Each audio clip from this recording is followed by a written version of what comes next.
The reason I chose to look into Criminal Minds as inspiration and research is because of all the episodes in all 11 seasons feature a new storyline with a new original plot and characters that always manages to surprise the viewers and bring them back for a new season.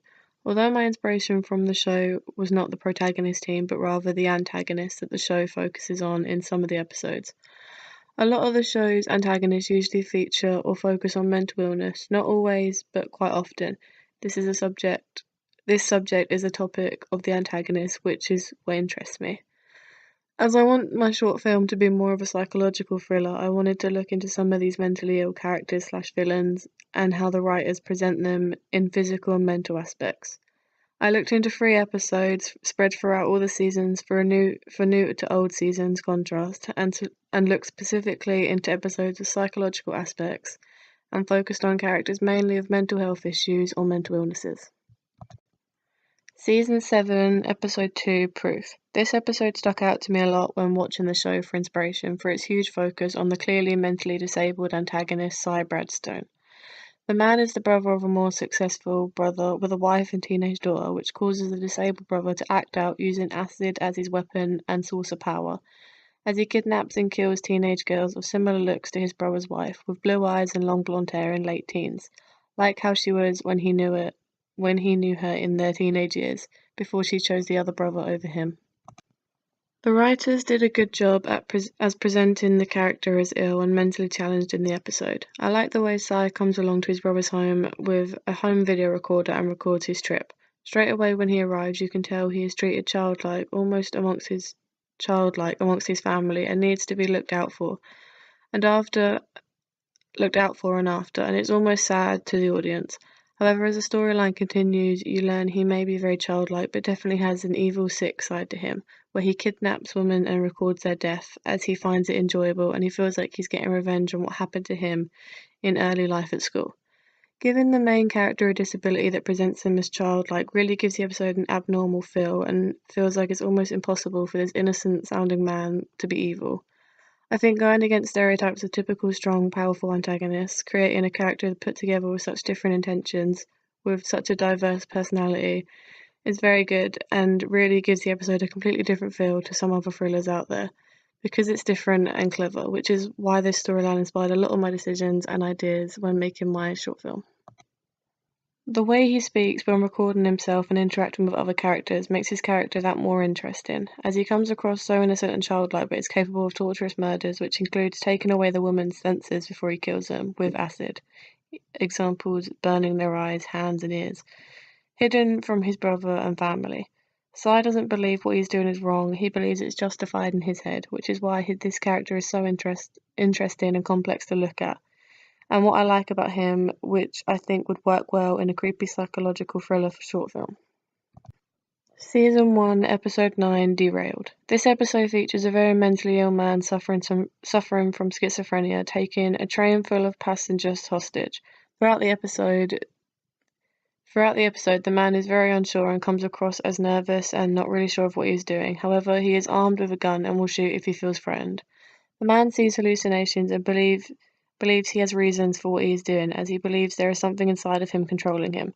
Eventually, he calms down near the end of the episode when Dr. Reed from the BAU team cut his arm open to fake pulling out a microchip from his hand, making it look like it came from his arm and to make him think that what he thinks is controlling him is out of him. Again, what I find so interesting about this character is the way his mind works and how he believes something that sounds so crazy to regular people is real and controlling him to kidnap and hurt people, despite looking unsure and nervous throughout the whole kidnapping. It's clear the man is constantly battling himself inside his head to do what he thinks is the right thing against whatever he thinks is controlling him. The idea of someone mentally battling the enemy in their heads, I think would be an interesting topic to explore and create, whilst making my own character for my short film, as it is easy to focus on and only requires one main character, which is convenient when making a short film as there isn't enough time for too many characters, which is mainly why I chose this episode as inspiration. One of the main things about this episode that I like, and I'm sure a lot of other audience viewers did as well, is the use of CGI. Producers use CGI to give an insight into the character's head and see things how he does. Images are distorted and appear abnormal to what we would normally see. This technique is really clever as it gives an effect to the audience of how the character's mind works, making them feel more involved and connected to this character. Presenting what's inside of a character's head is something I want to showcase in whatever film I create, as in my opinion, viewing things from different people's perspectives is extremely interesting and can be twisted into a very real and entertaining storyline. Season 6, Episode 9, With Friends Like These. This is the final episode I looked into and used for my inspiration, and this is probably my favourite episode I chose for my inspiration. The episode is about a schizophrenic man who sees imaginary friends, and voices telling him to kill and hurt people using influence and peer pressure against him in his own head. The reason this character is so interesting to me is because he is a victim of his own imagination. Throughout the episode, the audience can clearly see he doesn't want to do the things he's doing. His subconscious is persuading him to. He calls people for help and cries, giving him a more human side other antagonists in the show don't usually have. I really like the way his character is presented in this episode, as he comes across tired and exhausted, while his friends are clean and tidy, each possessing confident voices like they're sure of what they're telling him to do, which really contrasts the two types of characters, one side having the upper hand and one struggling and losing the battle with himself and what he thinks are his childhood voices. Doing something like this again really gives an image to the audience of what the character is dealing with, and being able to show the character's fears and struggles through visual aspects I think is very interesting to watch, and is something I definitely consider creating when I'm making my short thriller film. The difference between this story and similar stories who usually feature voices controlling them is that the audience can see the man definitely does not want to do this, and deep down, past all his mental illness and struggles, is a good person that has become a victim of his own head, which is what makes him such an interesting character. However, the other main reason I chose this episode for my inspiration is also because of the imaginary friends from his childhood. The way they are presented, always standing around and surrounding the characters, shows their authority and their power over everyone when they stand together.